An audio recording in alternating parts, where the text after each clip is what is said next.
अस्सलामुअलैकुम वरहमतुल्लाहि वबरकातुहू। अज़ीज़ दोस्तों, साथियों, मैं मोहम्मद शहज़ाद ख़ान आप तमाम ही का अपने चैनल एसके एडुविज़न में खैर मकदम करता हूँ।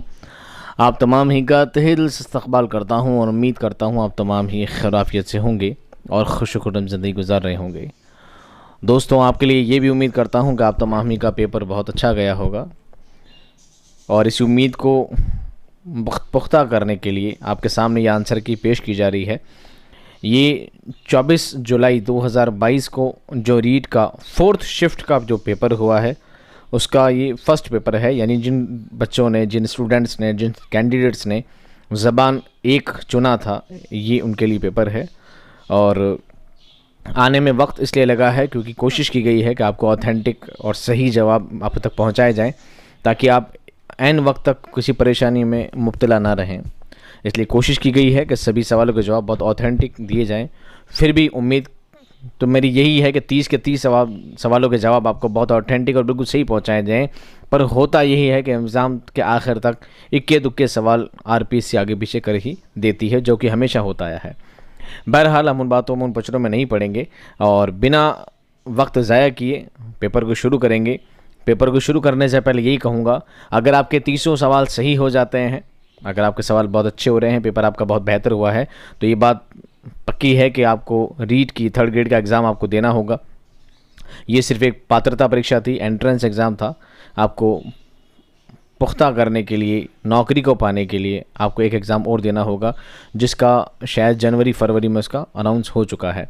तो उसकी तैयारी के लिए भी आपको इसी चैनल से जुड़े रहना है और उम्मीद करता हूँ कि आपको अच्छे से अच्छा कंटेंट हमेशा जैसे मैं पहुँचाता आया हूँ आगे भी पहुँचाता रहूँगा।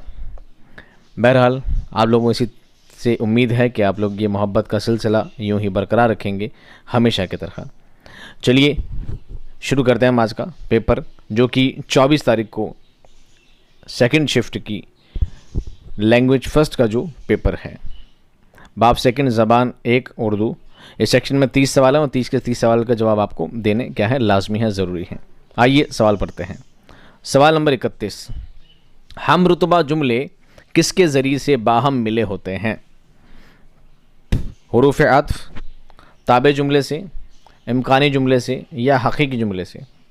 दोस्तों, इसका सवाल ये पूछा है कि हम रुतबा यानी हम मर्तबा वाले, जो दोनों जुमले क्या हों, बराबर हों।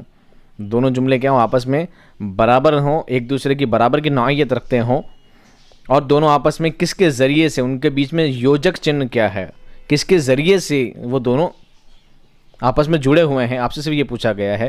तो उनको, दो जुमलों को आपस में जोड़ने का काम कौन करते हैं दोस्तों? हुरूफ अत्फ़ काम करते हैं। कौन करते हैं? हुरूफ अत्फ़ ये काम करते हैं, दो जुमलों को आपस में जोड़ने का ये काम करते हैं। सवाल नंबर 32, बयानिया जुमला किसे कहा जाता है? जिस जुमले में कोई बात बयान की जाए जिसकी तरदीद या तस्दीक हो सके, जिस जुमले में किसी की खूबी बयान हो, जिस जुमले में किसी की बुराई की गई हो, या इनमें से कोई नहीं। तो दोस्तों का सही जवाब क्या है? ए। हुरूफ बयानिया में कोई भी बात बयान की जा सकती है और बाद में उसकी तस्दीक की जा सकती है। यानी मेरा दोस्त एक सिपाही है, अब ये एक सिर्फ खबरिया जुमला है, ये एक बयानिया जुमला है, मैंने बात बयान कर दी है, लेकिन इसकी तस्दीक की जा सकती है कि वो है या नहीं, ये बात सच है झूठ है, इन सबको बयान बाद में तफ्तीश की जा सकती है। सवाल नंबर 33, जिन जुमलों में दो बयानात का बाहम मुकाबला किया जाए वो जुमले कहे जाते हैं? इस्तदराकी जुमले, मुरक्कब जुमले, ताबे जुमले या इम्कानी जुमले? तो दोस्तों उसका सही जवाब क्या है? इम्कानी जुमले का मतलब तो होता है कयासी जुमले, ठीक है। ताबे जुमले का मतलब होता है कि एक जुमला दूसरे जुमले के अधीन हो, उसके अंतर्गत आता हो। मुरक्कब जुमले में एक जुमले का दूसरे जुमले से कोई लेना देना नहीं होता, बस वो दोनों जुमले अलग अलग नौइयत के होते हैं, दोनों को बस जोड़ा गया होता है, संयुक्त वाक्य जिसे कहा जाता है। इस्तदराकी जुमले में क्या होता है? एक जुमला दूसरे जुमले की वजाहत करता है, यानी एक जुमला दूसरे जुमले का वहम दूर करता है। और यहाँ पर सवाल ये पूछा गया, जिन जुमलों में दो बयानात का बाहम मुकाबला किया जाए, यानी दोनों को क्या किया जाए? मुकाबिल किया जाए, दोनों में से दोनों का एक जॉइंट ऐसा हो कि एक जुमला दूसरे जुमले की क्या करे? वजाहत पेश करे या उसका वहम दूर करे। तो वो जुमले क्या कहलाते हैं दोस्तों? इस्तदराकी जुमले कहलाते हैं। क्या कहलाते हैं? इस्तदराकी जुमले कहलाते हैं। सवाल नंबर 34, उम्र गुजरी है इसी दश्त की सियाही में, इस मिसरे में ज़माने की कौन सी किस्म का बयान किया गया है? हाल, मुस्तकबिल, माजी या फ़ेल हाल? तो दोस्तों ये जो बात है ये माजी की है। कौन सी है? माजी करीब की बात है। उम्र सारी गुजरी है यानी गुजर चुकी है। गुजरी हुई बात को किस में गिना जाता है? माजी में गिना जाता है। उम्र गुजरी है इसी दश्त की स्याही में, यानी करंटली, माजी करीब की बात है, वर्तमान की बात नहीं है। पहले हल काफ़ी दोस्तों ने किया था जो कि क्या है? गलत है। सवाल नंबर 35, तखल्लुस इस्म की कौन सी किस्म है? इसमें आम है, इसमें ख़ास, इसमें ज़र्फ़ या इसमें कैफ़ियत।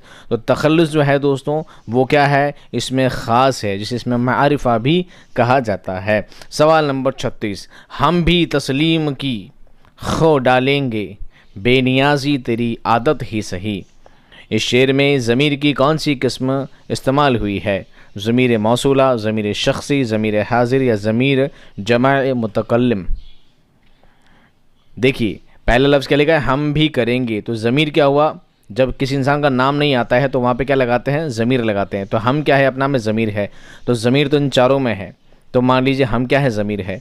जमा है या वाहिद है? हम किसके लिए इस्तेमाल किया जाता है? एक के लिए, ज़्यादा के लिए? तो हम इस्तेमाल किया जाता है जो जमा के लिए, यानी एक से ज़्यादा के लिए इस्तेमाल किया जाता है हम। अकेले के लिए इस्तेमाल किया जाता है मैं। फिर कहा जाता है मुतकल्लिम, यानी बात कहने वाला, बात करने वाला। खुद के लिए मुतकल्लिम इस्तेमाल करता है। सामने वाला जो बात सुन रहा होता है, जिससे बात की जाती है, वो ज़मीर हाजिर होता है। और जो वहाँ पर नहीं होता है, जो मौजूद नहीं होता है बात करने के दौरान, उसे ज़मीर गायब कहा जाता है, जिसे हिंदी में उत्तम पुरुष, मध्यम पुरुष और अन्य पुरुष के नाम से आप जानते हैं। यहाँ पर हम जो मिसाल है दोस्तों, किसकी मिसाल है? ज़मीर जमाए मुतकल्लिम की मिसाल है। किसकी मिसाल है दोस्तों? ज़मीर जमाए मुतकल्लिम की मिसाल है। सवाल नंबर 37, ये लड़का स्कूल जा रहा है, इस जुमले में कौन सी सिफत है? सिफत यानी विशेषता है। सिफत मक़दारी, सिफत निस्बती, सिफत इशारी या सिफत ज़ाती। तो दोस्तों ये जो लड़का है, यहाँ पर ये लफ्ज़ इस्तेमाल किया गया है जो कि एक तरह से क्या है? इशारा है। क्या है? इशारा है। इसलिए इसका सही जवाब क्या होगा? सी होगा। सवाल नंबर 38, वो कलिमा जो इस्म की कैफियत और ख़ासियत बताए उसे कहते हैं, यानी संज्ञा की विशेषता बताने वाले शब्द को क्या कहा जाता है? सिफत, फ़इल, ज़मीर या इस्म। तो कलिमा की सिफत बयान करने को, उसके औसाफ बयान करने को क्या कहते हैं? सिफत कहा जाता है। सवाल नंबर 39, मुहावरा तूती बोलना के मानी हैं? खुश होना, दबदबा होना, गमगीन होना या शर्मिंदा होना। सही जवाब है दोस्तों, तूती बोलने का मतलब है दबदबा होना। उस इंसान की बड़ी तूती बोलती है, यानी उसका बड़ा दबदबा है। क्या है? बड़ा दबदबा है। सवाल नंबर 40, सांप मरे पर लाठी ना टूटे के मानी हैं? काम हो जाए और नुकसान भी ना हो, काम भी हो जाए और नुकसान भी हो जाए, नुकसान हो जाए पर काम ना हो, ना फ़ायदा हो ना नुकसान हो। दोस्तों सही जवाब क्या है इसका? काम भी हो जाए और नुकसान भी ना हो। सही जवाब क्या होगा? ए होगा। क्या होगा? ए होगा। सवाल नंबर 41, एक मुअल्लिम के औसाफ हैं? मुअल्लिम यानी शिक्षक, औसाफ यानी विशेषता, एक गुण। एक मुअल्लिम के, एक उस्ताद के गुण हैं। क्या हैं? उस्ताद का शफ़ीक़ होना, इल्म नफ्सियात से वाकिफ़ होना, आला सीरत व किरदार का हामिल होना या मंदरजा बाला सभी। तो दोस्तों उसका सही बात क्या है? मंदरजा बाला सभी। एक उस्ताद का शफ़ीक होना यानी दोस्ताना लिहाज होना चाहिए, बच्चों से मोहब्बत वाला लहजा उसका होना चाहिए, बिल्कुल सही है। इल्म नफ्सियात से वाकिफ़ होना यानी उसको मनोविज्ञान की नॉलेज होनी चाहिए। शिक्षण के लिए जो मनोविज्ञान पढ़ा जाता है उसकी उसको नॉलेज, जानकारी होना ज़रूरी है, ये बात भी सही है। आला सीरत व किरदार का हामिल होना, वो एक अच्छा इंसान, एक बेहतर इंसान हो और अपने उस अच्छे गुणों को बच्चों में ट्रांसफ़र कर सके। शिक्षक के द्वारा छात्रों में अच्छे गुण ट्रांसफर करना ही एक अच्छा शिक्षण कहलाता है। इसका मतलब सही क्या है? सभी चीज़ें उसमें होना ज़रूरी है। सबसे छोटा वक्फा कहलाता है वक़फ़ा, ख़त्मा, सख्ता या जंजीरा। सही जवाब है दोस्तों सख्ता। क्या है? सख्ता। सख्ता को आप कॉमा भी कहते हैं। क्या कहते हैं? कॉमा कहते हैं। सवाल नंबर 43, ये जो अलामत है कब लगाई जाती है? किसी का कौल उसी के उस अल्फाज में नकल किया जाए, शायर के तखल्लुस पर, सवालिया जुमले पर या जुमला के पहले और आखिर पर। तो दोस्तों ये जो अलामत है इसको कहते हैं वावीन। इस अलामत को क्या कहते हैं? वावीन। और ये किसी का कौल उसी के अल्फाज में अगर नकल किया जाता है तब ये अलामत का इस्तेमाल किया जाता है। सही जवाब क्या होगा दोस्तों? इसका ए होगा। क्या होगा? ए होगा। सवाल नंबर 44, पूरे निसाब को छोटे छोटे काबिल अमल हिस्सों में तकसीम करना कहलाता है। यूनिट प्लान, सालाना प्लान, हफ्तावारी प्लान या माहाना प्लान। पूरा निसाब यानी कंप्लीट सिलेबस को छोटे छोटे हिस्सों में, छोटे हिस्से बड़े हिस्से, यानी एक बार पूरा निसाब जब कंप्लीट हो जाता है, मेन सिलेबस को किस में कन्वर्ट किया जाता है, उसको मेन सिलेबस का मतलब सालाना प्लान तो एक खुद हो गया। अब सालाना प्लान को किस में कन्वर्ट किया जाएगा, सबसे पहले यूनिट प्लान में किया जाएगा। किस में किया जाएगा, यूनिट प्लान। और यूनिट प्लान के बाद कौन सा हो जाएगा, सबक का मंसूबा होगा। तो इसका सही जवाब क्या होगा दोस्तों, ए होगा। छोटे के चक्कर में आपको हफ्ता और महीने के चक्कर में नहीं पढ़ना है, बस ये देखना है मेन जो पूरा निसाब है वो कहलाता है सालाना प्लान। पूरे निसाब को क्या कहते हैं, सालाना प्लान। और सालाना प्लान को किस में कन्वर्ट किया जाता है, उसको यूनिट प्लान में कन्वर्ट किया जाता है। यूनिट प्लान में उसको बांट दिया जाता है और यूनिट से बाद में एक सबक के मंसूबे बनाए जाते हैं। समई आलात, बसरी आलात, तख्ता स्याह, नक्शे वगैरह किस काम में आते हैं, सोने के लिए, सिखाने के लिए, खेलने के लिए, इनमें से कोई नहीं। बहुत आसान जवाब है दोस्तों, ये सब चीज़ किसके काम आती है, सिखाने के काम में आती है। सवाल नंबर 46, गज़ल की तदरीस में उस्ताद के लिए क्या ज़रूरी है। उस्ताद उस्ताद गज़ल की साख्त और उसलूब से वाकिफ़ हो, उस्ताद गज़ल के अहद बा अहद तरक्की का इल्म रखता हो, उस्ताद को नुमाइंदा गज़ल को शुअरा के कलाम का शऊर हो, या मंदरजा वाला सभी।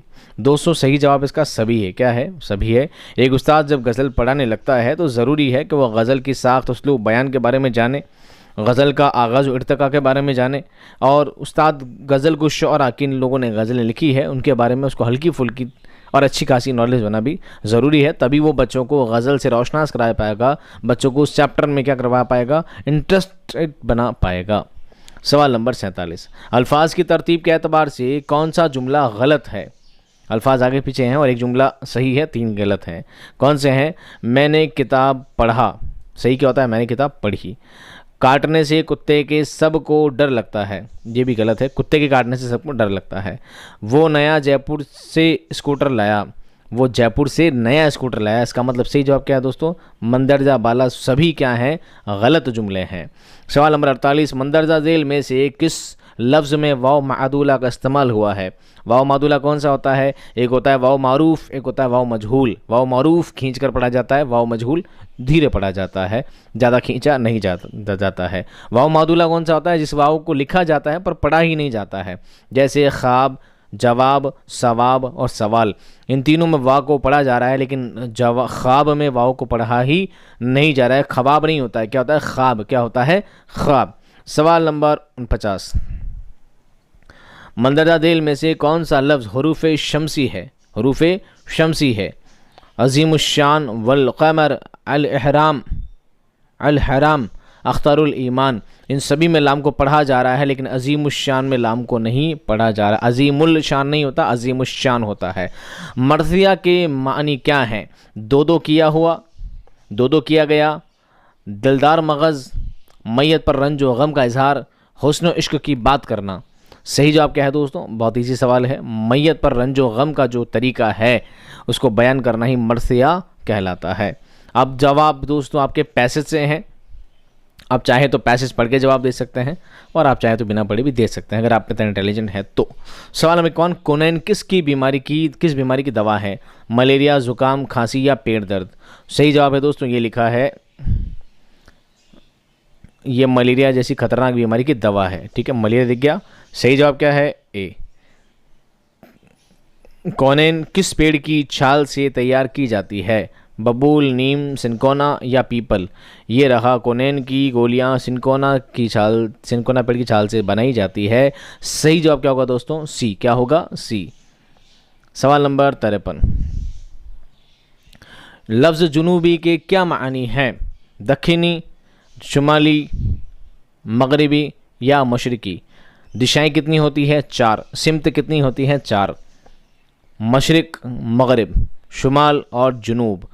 तो मशरिक मगरिब एक साथ हो गए, शुमाल के साथ क्या हो गया, जुनूब हो गया। तो बताओ अलग से कौन निकलता है, दक्षिण। कौन निकलता है, दक्षिण। इसका मतलब जुनूब का मतलब क्या होगा दोस्तों, दक्षिण होगा। क्या होगा, दक्षिणी होगा। सही जवाब क्या होगा, ए होगा। क्या होगा, ए होगा। सवाल नंबर 54, लफ्ज़ बीमारी का मुतज़ाद है, सेहतमंदी, कमज़ोरी, जवानी या ज़ईफ़ी। ज़ईफ़ी यानी बुढ़ापा, जवानी नहीं कह सकते, कमज़ोरी तो बीमार होता ही है। तो बीमारी का मुतज़ाद क्या होगा दोस्तों, सेहतमंद। क्या होगा, सेहतमंद। क्या होगा? सेहतमंद। सवाल नंबर 55, ममालिक का वाहिद है। इमलाक, देहात, मुल्क या सूबा? सही जवाब क्या है दोस्तों? मुल्क। मुल्क की जमा है ममालिक। मुल्क की जमा क्या है? ममालिक। एक पैसेज और दिया गया है, आप इस पैसेज के अकॉर्डिंग सवाल का जवाब दे सकते हैं, चाहे तो उसको बेहतर तरीके से पॉज करके पढ़ भी सकते हैं। सवाल नंबर 56, सुब्बा लक्ष्मी ने संगीत की इब्तदाई तरबियत अपनी माँ से हासिल की। ये जुमला फ़ैल की कौन सी किस्म से ताल्लुक़ रखता है? फ़ैल ख़बरिया, फ़ैल ख़बरी, फ़ैल शर्ती, फ़ैल एहतमाली या फ़ैल अमरी? अमर में क्या होता है? कोई ऑर्डर दिया जाता है, ऑर्डर नहीं है।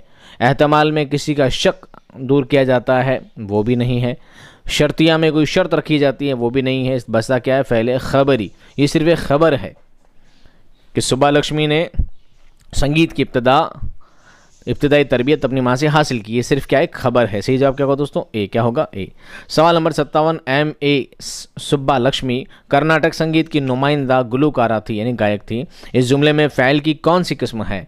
फ़ैल लाजिम, फ़ैल मुतअद्दी, फ़ैल नाक़िस या इनमें से कोई नहीं? तो दोस्तों गुलकारा थी, क्या यहाँ पे कोई काम नज़र आ रहा है? जब काम नज़र नहीं आता है, जब किसी जुमले में काम नज़र नहीं आता तो क्या होता है? फ़ैल नाक़िस। क्या होता है? कि ना किसी के नज़र आए तो वो क्या होता है? नाक़िस। क्या हो जाता है? नाक़िस। सवाल नंबर 58, लफ्ज़ दादी का मुज़क्कर है। खालू, नाना, दादा, फूफा? ये है आपका दूसरी क्लास का सवाल। क्या है? दादा। दादी का मुज़क्कर क्या होगा? दादा होगा। मशहूर का मुतज़ाद है। बदनाम, गुमनाम, हमनाम या मंदरजा बाला? सभी। मशहूर का मुतज़ाद क्या होगा दोस्तों? बदनाम। क्या होगा? बदनाम।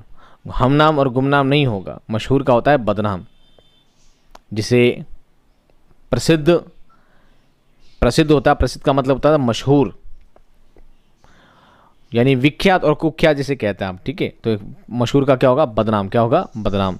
सवाल नंबर 60, M.A. सुब्बा लक्ष्मी कहाँ की नुमाइंदा गुलकारा थी? राजस्थान, उत्तर प्रदेश, कर्नाटक या महाराष्ट्र? तो ये देखो, आपने सवाल पढ़ा होगा पीछे, देखो क्या लिखा है, सुब्बा लक्ष्मी कर्नाटक की गुलकारा थी। सही जवाब क्या होगा दोस्तों? सी। क्या होगा? सी। उम्मीद करता हूं दोस्तों ये सवाल आपके इजीली समझ में आ गए होंगे। बहुत आसान सवाल थे और उम्मीद करता हूं जो पढ़ाया था उनसे रिलेटेड ही थे। सबक को लेकर मैं आपको एक बात पहले बता चुका था कि आप चैप्टर्स के चक्कर में मत पढ़िए। ज़्यादा से ज़्यादा क्या होगा, इंडेक्स से किसी शायर का या किसी मुसन्निफ़ का नाम पूछ लिया जाएगा, इससे ज़्यादा कुछ नहीं आएगा। तो आप एक सवाल के लिए इतनी सारी 6-6, 7-7, 8-8 किताब पढ़ने का सेंस मेरे हिसाब से सही नहीं था।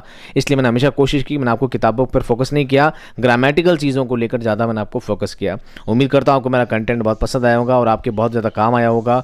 ये वीडियो भी आपको बहुत पसंद आया होगा तो वीडियो को लाइक ज़रूर कीजिएगा, शेयर ज़रूर कीजिएगा, ताकि सभी तक ये कंटेंट पहुँच सके, ये आंसर की पहुँच सके और वो अपना अंदाज़ा लगा सके कि उनका पेपर कितना बेहतर गया है। अगर आपका पेपर अच्छा जाएगा, अगर आपका पेपर बेहतर गया है और फाइनल वाली क्लास में, फाइनल एग्जाम में अगर आपका नंबर आता है तो आप जुड़े रहिएगा चैनल से। इंशाल्लाह आपको आगे भी कंटेंट इसी तरह प्रोवाइड किया जाएगा।